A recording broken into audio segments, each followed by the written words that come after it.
What is going on, everyone? My name is Andy. Welcome back to another FPL video. In this one, it's my team selection for Game Week 23, and I've got a few problems starting to crop up. So I'll talk through what they are, what I'm thinking about doing with some of those players, and talk about captaincy as well. And I'll quickly show you how I did in Game Week 22. So let's get into it. So Game Week 22 wasn't a huge score, but because of how the game week went, 47 points was enough for a pretty nice green arrow. So I went from 7.3k to 5.6k in the world. So my overall rank now, with 47 points in Game Week 22, is 5,665th. So really nice position to be in. Things keep getting better. I'm sure the red arrows are just around the corner. This luck cannot last forever, but I'll absolutely take it while it does. And basically, I was a Szoboszlai penalty away from being top 5k. Had he scored, I'd now be sitting here in the top 5k, which I've not got to for a very long time. So I'm really happy with how things are going. I'd feel a lot better if Szoboszlai could convert penalties like Tavernier, but that happens sometimes, right? I've had a bit of luck, I've had a bit of bad luck. It happens in FPL. From a defensive point of view, things went well, apart from Virgil van Dijk, which is just the same every week, it feels like. Raya and Gabriel double up, Arsenal clean sheet. Gabriel got a couple of bonus points as well, so he finished on 8. Lewis Hall clean sheet and 3 bonus as well, finished on 9. But of course, Virgil van Dijk against Burnley, 2 points. I will say, Liverpool's defensive numbers have actually been pretty good. And in that game, they didn't concede many chances. I think that might have been Burnley's only shot, or only shot on target. I seem to remember this happening a few seasons ago when I owned Edison. They didn't concede many chances, but it felt like every time they did, the ball went in. I don't know. I think there is some bad luck there, but you still don't, at the same time, trust them either. It is what it is. 2 points. Saka benched again. I'm sure we'll talk about him a little bit later, but 1 point. Szoboszlai 0 with the missed penalty.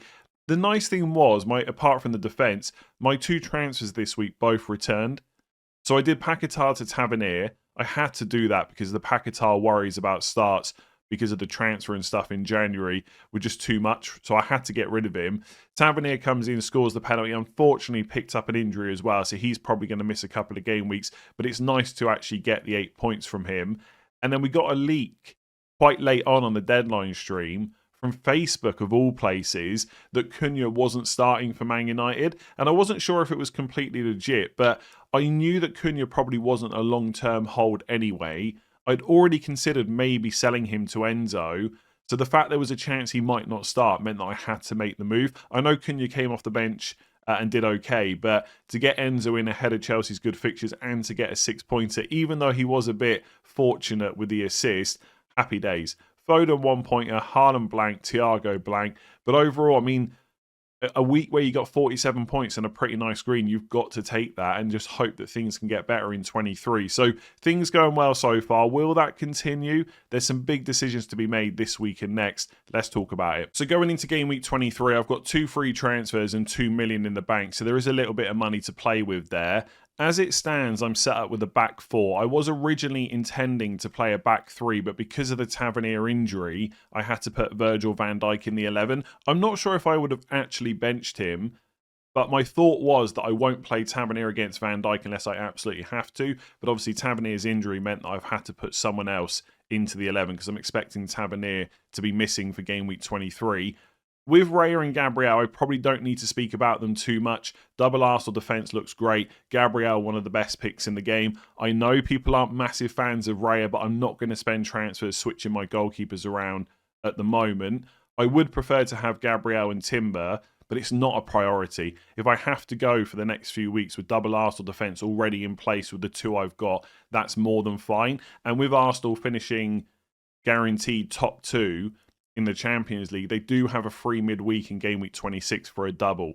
So if they go through to the Carabao Cup final, we could have a double game week in 26. Most of us are already tripled up. Unless there's a massive need to switch that around, I will just keep Raya and hope that Timber doesn't get a bunch of attacking returns over the next couple of weeks, which obviously he could. With Lewis Hall, he played the full match again in the Champions League last night. I do constantly worry about him because his fitness record is not necessarily great, but at the moment he's playing all the time and doing really well. He's one of Newcastle's best players. He does have attacking threat, so I'm not going to question it too much at the moment. I think once Dan Burn is back, that could be a problem, but it's not like Botman's fitness record is that great anyway, and obviously Cher is out too. So if something happens to Botman, Burnham will have to play centre-back. Therefore, there's no competition for Lewis Hall. He'll continue to play. So I'm kind of playing that one by ear. I've got no clear plan of when I may or may not sell Lewis Hall. I'm just going to keep him until I need to sell him, or if I need some money for a move. So, for example, Lewis Hall down to a Sunderland defender is definitely something I'm considering. I just don't know which week it will happen in. Probably not this week, maybe next week, but it depends what other transfers I want to make. After Villa, Villa at home is not an amazing fixture, I get that, but it is at home for Newcastle. After that match for Newcastle, I think it's Liverpool away in game week 24, yeah, and then Brentford at home in 25. So if I get to 25 and he's still in my squad, then I could just use him that week. Even though he'd be up against Thiago, I don't mind that too much because he's obviously got his own attacking threat. So Lewis Hall, I'm kind of okay with for now. Anderson, more than happy to play against Brighton at home and save a transfer. I think he's not amazing this week, but is it worth making a transfer just to bench Anderson? Of course not. And then Virgil van Dijk.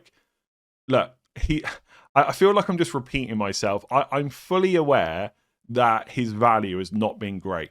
Liverpool aren't keeping enough clean sheets. There's been no attacking returns, no defensive contributions either. Of course, last night in the Champions League, they keep a clean sheet and he gets defensive contributions, by the way. But in the league, it hasn't happened so much.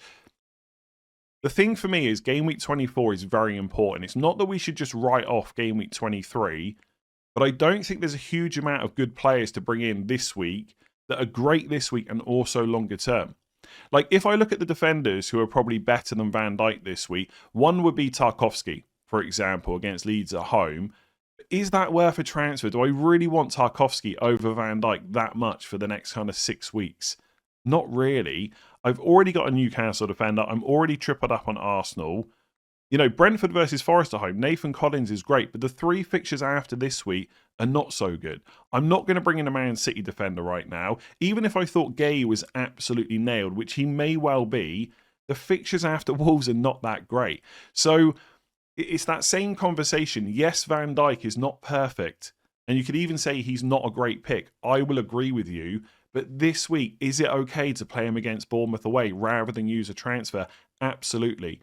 I do think over the next couple of weeks, depending on what the price changes are with Foden, Mbeumo, Fernandes over the next few days, I will have to sell a defender to free up some money.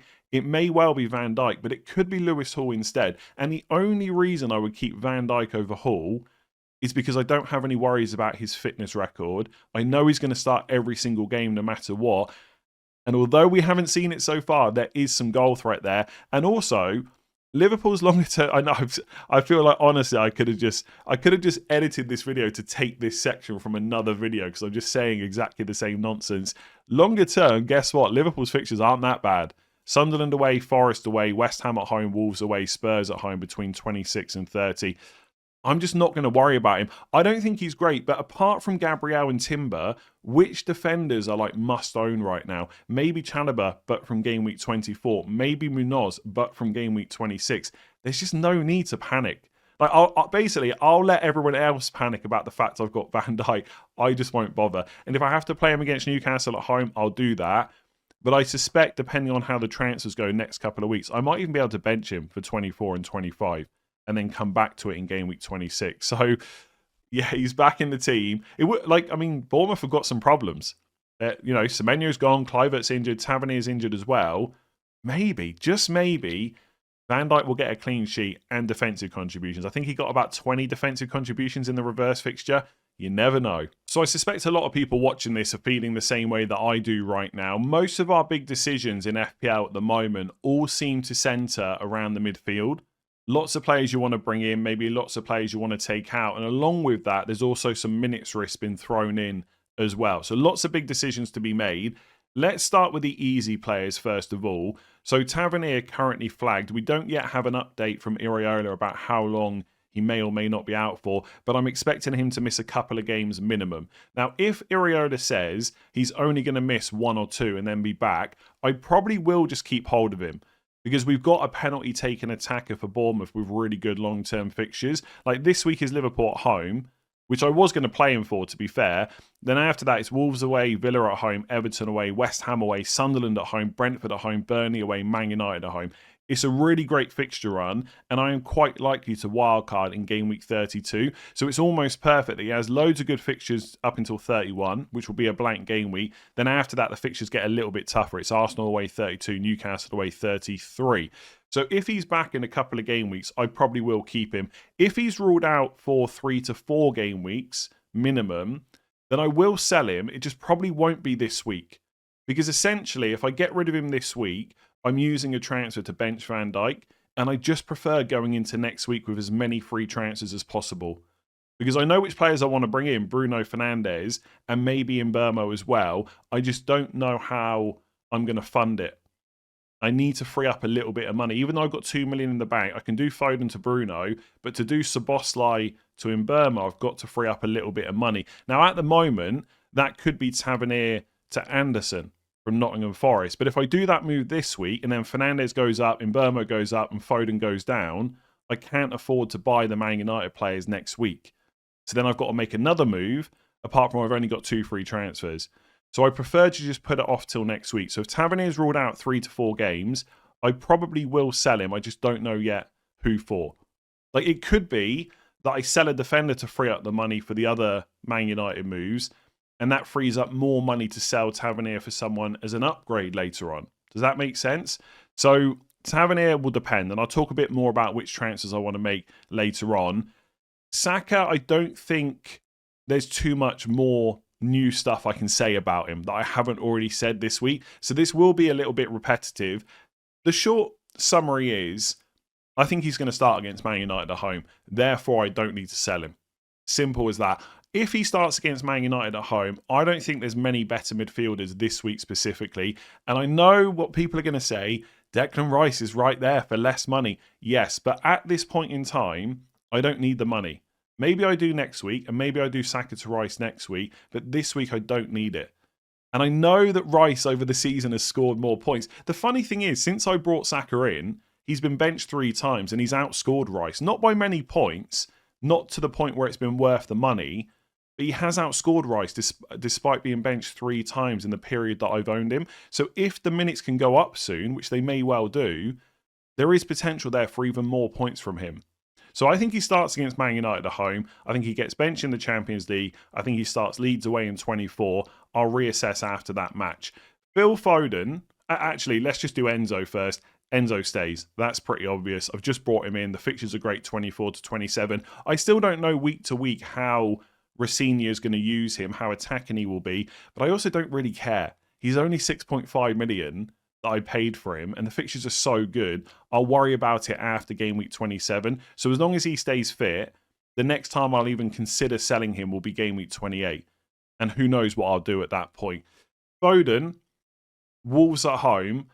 I haven't sold into Bruno Fernandes. With 2 million in the bank, I do have the cash to do it. Unless I get really scared about Foden starting, I'm just going to keep him. If we get any leaks that he's benched, I will just sell him to Bruno. Even though Bruno's got Arsenal away and it's not great, I will just bring that transfer forward a week because I know I want to make that move next week. My prediction is that Foden will start. I mean, I don't even think that's a hot take. He started every game since game week 4. And for him to not play centrally, it means 2 of Bernardo, Reinders or Cherki have to start instead. And I'm just not all that convinced that Cherki will start ahead of him right now. People are really down on how Foden's been playing. I don't think Cherki centrally has been that much better, in all honesty. Now, Doku was on the bench midweek. Pep made a comment which made it sound like he's not fully fit. If that's the case, Foden could even play off the left, which is not necessarily ideal, but he's still playing. It's still Wolves at home, which is not an amazing fixture, but it's still pretty good. So I want to keep him. And also, I heard James on Planet FPL make this point. If you bring Fernandes in, which again, for some people, if you're going to get priced out, maybe it makes sense. You are bringing him in to play against, for a lot of people, your double Arsenal defence.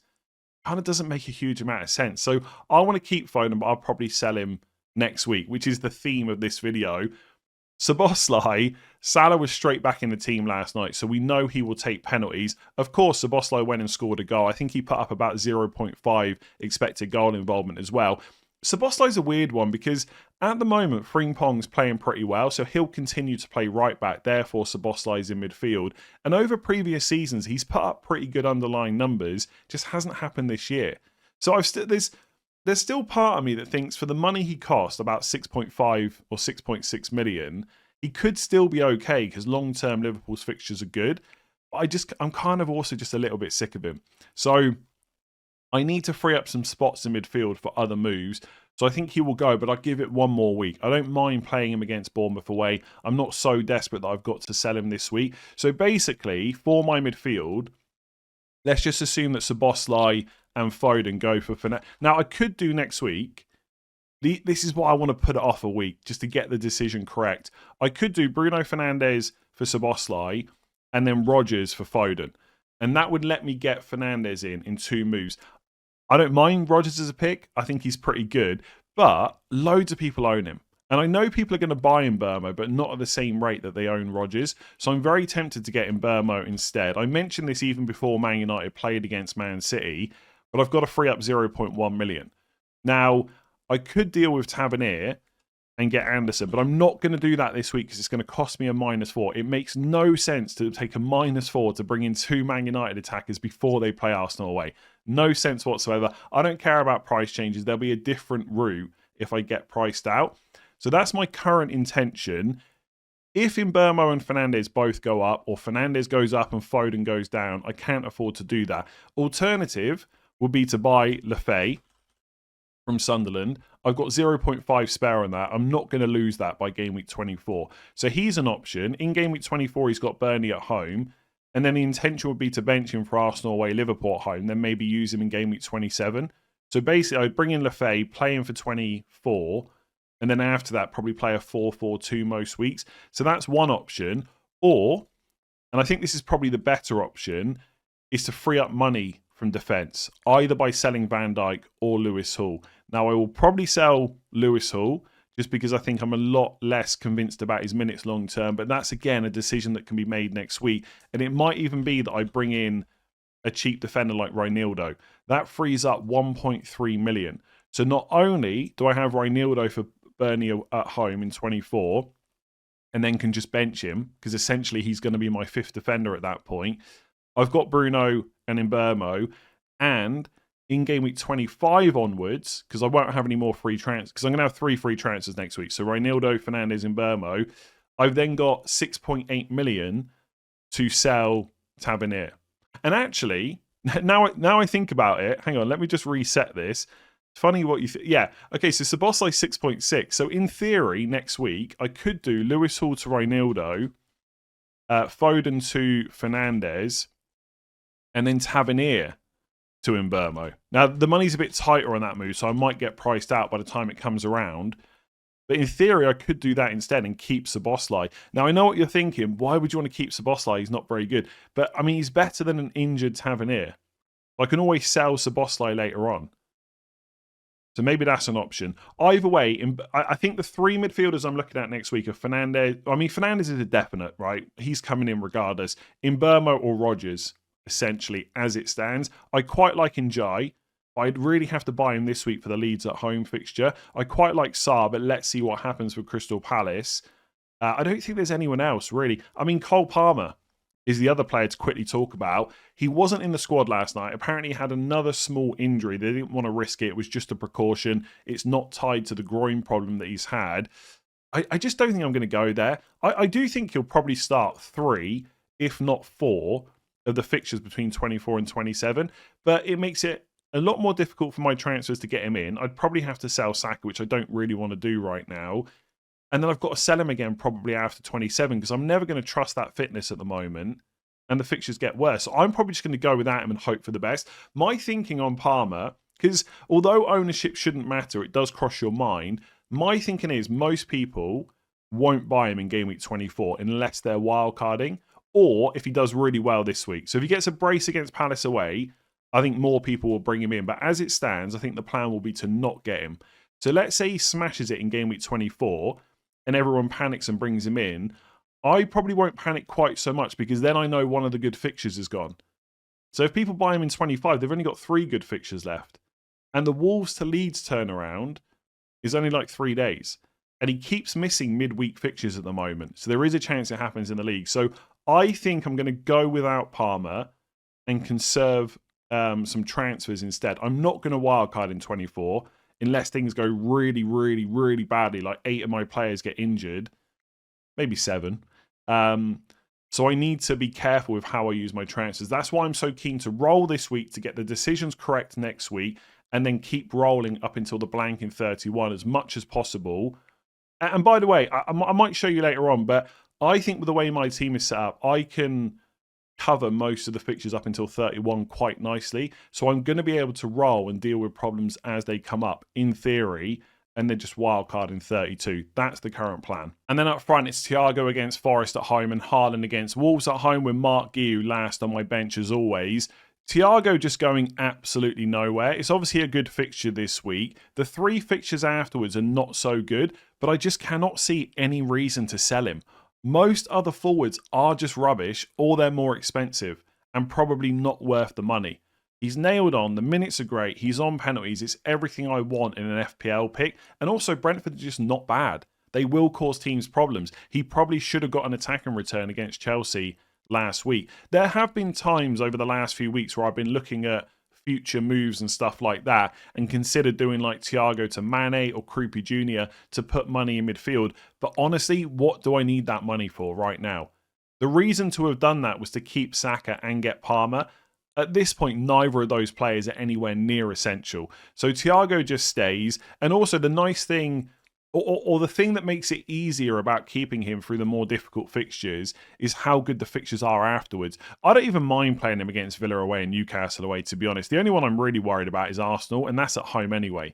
So next 3, not amazing by any means, but not worth selling him for, because afterwards, Brighton at home, Burnley away, Bournemouth away, Wolves at home, Leeds away, Everton at home, Fulham at home, Man United away, West Ham at home. Just looks really good. So he's staying. Haaland also staying. I know there's a lot of worry about his minutes. He could get rested against Wolves. Look, part of me feels like I'm being too confident, and the fact that everyone else is so worried makes me a bit worried.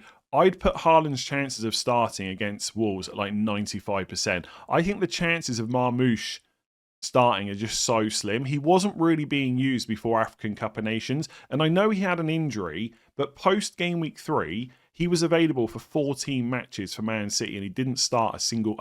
he started 2. 1 in the Carabao Cup, 1 in the Champions League. I don't see Haaland not starting. He always starts when he's fit and available. I know Pep said he's exhausted. That's why I'm putting it at 95% instead of 100. I can't be fully sure, but there's nowhere near enough confidence in my mind that he's going to be benched to take the armband off him. And if I do take the armband off him, by the way, it'll probably go to Saka. That doesn't seem that exciting, so I'll probably just keep it on Haaland. So he's going nowhere. In terms of those future moves that I just spoke about, I've got my team in the My Team tool on Fantasy Football Hub. As always, if you want to use this tool and all the other ones they've got, link in the description below. And I might check my AI transfers in a second. But for now, in Game Week 24, I've put in those moves. Reinildo for Lewis Hall, Mbeumo and Fernandes in, keeping Szoboszlai. But by the way, if I don't want to keep Szoboszlai, or Tavernier is going to be fit soon, I could just sell Szoboszlai instead of Tavernier. But for this bit that I'm going to talk about, I've kept the guy that's not injured instead. So Game Week 24 looks pretty good on paper. And then Game Week 25, if I just optimize the team, obviously Gabriel and Raya just always get played. Game Week 25, I can bench Van Dijk if I want to against City at home. My defence is Gabriel, Sunderland at home, Anderson, Everton at home, Senesi, Villa at home. Bournemouth defence not been great, but Senesi's so good for defensive contributions. If at some point they can start getting some clean sheets as well, he will be a great pick with the good fixtures they've got. The midfield of like Fernandes and Mbeumo, Man United's fixtures are just good, so they just continually get played. Enzo stays until 28. And then Haaland and Thiago up front, which doesn't look great in 25. But I will probably captain Saka that week if he doesn't play in the Carabao Cup second leg semi-final. Or I might captain Bruno. I think people have been looking for an excuse to go against Haaland. In Game Week 24, you might have that. He's playing Spurs away. You could captain Bruno against Fulham at home instead. Game Week 25, you could captain Bruno home to Spurs instead of Haaland away to Liverpool. So that's something that I'm thinking about. And then in 25... I'll have 1 transfer. So if I want to sell Szoboszlai, I can. It's not great playing him against City at home. But again, unlike Tavernier, he's not injured. So Game Week 26, again, I just want to show you how the defence kind of looks okay. So Gabriel, Brentford away, Senesi, Everton away, Van Dijk, Sunderland away. Maybe if I've got a spare transfer, Van Dijk to Munoz that week could happen. The midfield looks good again. And by the way, if I keep Szoboszlai through the City game, he's got Sunderland away. Now, I know he's like not very good. I really do get that. I understand he's not a great FPL pick, and he's even worse now he's lost penalties to Salah. But until I've got a spare transfer and there's a big upgrade, which maybe there will be. Maybe in Game Week 26 I do Szoboszlai to Sarr. Like, there are options. I just don't know if I need to do them. Either way, at this point, I've probably got 1 or 2 transfers kind of saved up. And then Game Week 27, things continue to look pretty good. Gabriel always gets played. Senesi, West Ham away. Anderson, Sunderland away. Midfield, attack, all looks decent. I guess the point I'm trying to make is, maybe badly, or maybe I'm just taking too long to make it, Game Week 23, in my opinion, looks okay. I don't need to panic about making moves. The big decisions are in 24. And the reason I don't need to wildcard is because most weeks after wildcard, my team looks okay. Would it look better if I had Chalobah in there instead of one of those defenders? Yes, but is Chalobah worth a wildcard? No. In my opinion, unless Palmer does really well this week, most people will not wildcard with him. They'll go for Bruno. They might get a second Man United attacker in. I can get them with free transfers. There is no need for me to wildcard. And also with players like Saka, who, again, I know people aren't bringing in right now, he's becoming more and more of a differential. I'm not even trying to be stubborn here. I just like that. Saka, who on paper is a great FPL pick, not as good as he was because the minutes are slightly worse and the penalty situation, etc. But he's still capable of doing really well. He's putting out really good underlying numbers. He's becoming more and more of a differential every week. It just makes me want to keep him.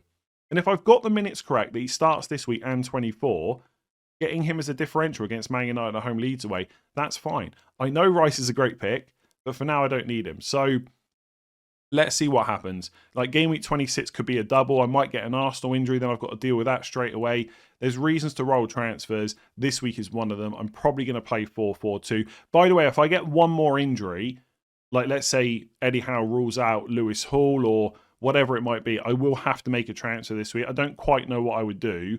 I'd have to do something. I'd probably just bring a move forward, like even if it's buying a Man United midfielder this week. But let's see on final thoughts tomorrow. Hopefully that was useful. I'm just going to quickly go on my AI suggested transfers because I'm interested to see what they are. So Tavernier to Bruno Fernandes, Van Dijk to Alderete. I mean, that's kind of what I'm thinking. Bring in a Man United midfielder and sell one of my defenders for a Sunderland guy. I mean, maybe that's worth it. Maybe I don't sell Lewis Hall and I sell Van Dijk instead. I'm thinking about bringing in a Sunderland defender anyway. And they're not bad this week against West Ham away and next week's Burnley at home. And I just get Bruno in before he rises in price again. I don't know. I've spent so long. That does give me food for thought. Again, you want yours, link in the description below. Honestly, I've talked so much about rolling this week. I think I've just got to do it. Like, is Bruno that... Like, essentially, that's using 2 moves to have Bruno over... Like, yeah, if I do that, so let's pretend Van Dijk comes out of the team. I've got a Sunderland defender in there. I'd bench the Sunderland defender anyway.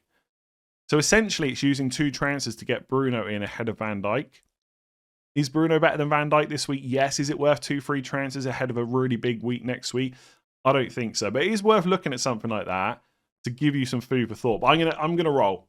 As long as things stay as they are, let's see what I do next week. That's the interesting week, Game Week 24. Lots of wild cards being popped. I'm going to go without it and then just hope for the best. Thank you for watching. Make sure to give it a like if you enjoyed it. Hit that subscribe button and I'll catch you tomorrow for final thoughts.